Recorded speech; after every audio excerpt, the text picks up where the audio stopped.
Hello, this is Math 2115 coming to you from the College of DuPage, and this is the third continuation of the lecture, The Logic of Quantified Statements. When last we left off, you were working on this problem. I hope you finished it, but if not, I will give you an opportunity to work on it now. You know what to do. Let's see how you did. So the formal negation for the statement for every person P, if P is blonde, then P has blue eyes, the formal negation will be there exists a person P such that P is blonde and P does not have blue eyes. Informal negation for the second one, if a computer program has more than 100,000 lines, then it contains a bug. There's at least one computer program that has more than 100,000 lines and does not contain a bug. We talked about bugs the other day.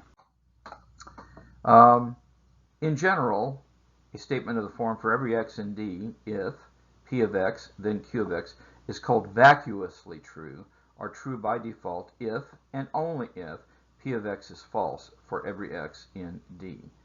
You should note that in mathematics, the word in general signal that what follows is a generalization of some aspect of the example and will always hold true. In ordinary language, in general means something that is usually but not always the case. In general, I take the bus, but today I walked. In mathematics, the word general means something that is always true.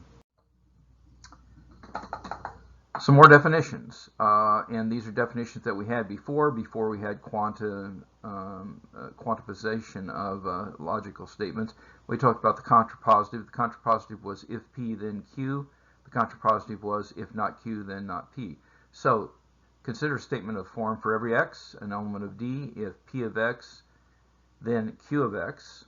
The contrapositive is for every x in D, if not Q of x, then not P of x. Similarly, remember the converse of the implication if P then Q is if Q then P. So the converse of that same statement would be for every x in D, if Q of x then P of x. And the inverse, and remember the inverse of if P then Q is if not P then not Q, is for every x in D, if not P of x then not Q of x. Now, you want to remember that the contrapositive was logically equivalent to the statement itself. This will be important when we prove things later. So this statement is logically equivalent to the contrapositive. We learned that, and this was a fallacy we talked about, but the converse is not logically equivalent to the original conditional statement, nor is the inverse logically equivalent to the original statement. So let's practice these a bit with this example. Here you to write formal and informal, contrapositive, converse, and inverse for the following statement. If a real number is greater than 2, then its square is greater than 4. You know what to do. Let's see how you did. So we have both formal and informal. So the contrapositive of the statement is going to be for every x, a real number, if x squared is less than or equal to 4, then x is less than or equal to 2. Notice that here this is going to be not greater than, means you're less than or equal to. Or if the square of a real number is less than or equal to 4, then the number is less than or equal to 2. The converse will be, formally, for every x an element of R. If x squared is bigger than 4, then x is bigger than 2. Or, if the square of a number is greater than 4, then the number is greater than 2. And last but not least, the inverse is This is formal. For every x an element of R, if x is less than 2, then x squared is less than 4. Or if a real number is less than or equal to 2, then the square of the number is less than or equal to 4. Similarly, the definitions of necessary, sufficient, and only if can be extended to apply to universal conditional statements. For every x, R of x is a sufficient condition for S of x means for every x, if R of x, then S of x.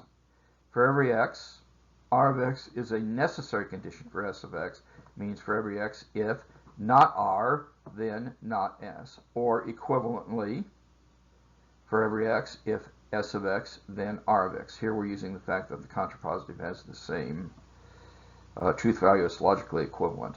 And last but not least, for every x, R of x only if S of x means for every x, if not S of x, then not R of x, or equivalently for every x, if R of x, then S of x. Let's practice the necessary and sufficient condition terminology. Here you're to rewrite each of these quantified either explicitly or implicitly. Do not use the words necessary or sufficient. So squareness is a sufficient condition for rectangularity, and being 35 years old is a necessary condition for being President of the United States. You know what to do. Let's see how you did. So a formal version of the statement is for every x, if x is a square, then x is a rectangle. Or if a figure is a square, then it is a rectangle. This is implicit universal quantification.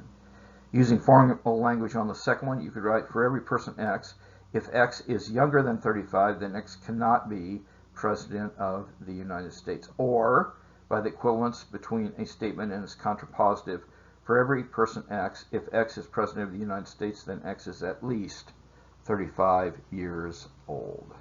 And here we're using the negation of greater than to mean at least. Here's an example dealing with only if. You're to rewrite the following as a universal conditional statement. A product of two numbers is 0 only if one of the numbers is 0. You could think about from your math studies, is this true or not, but we're just really dealing with the statement structure itself. You know what to do. Let's see how you did. So in formal language, you could write, if it is the case that one of the two numbers is 0, then the product of the numbers is not 0. If it's not the case that one of them is 0, then the product is not 0. Or in other words, if neither of the two numbers is 0, then the product of the numbers is not 0. Or, by the equivalence relationship between a statement and its contrapositive, if a product of two numbers is 0, then one of the numbers is 0.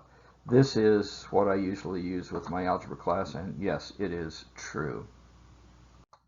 We'll continue this in lecture 6.4.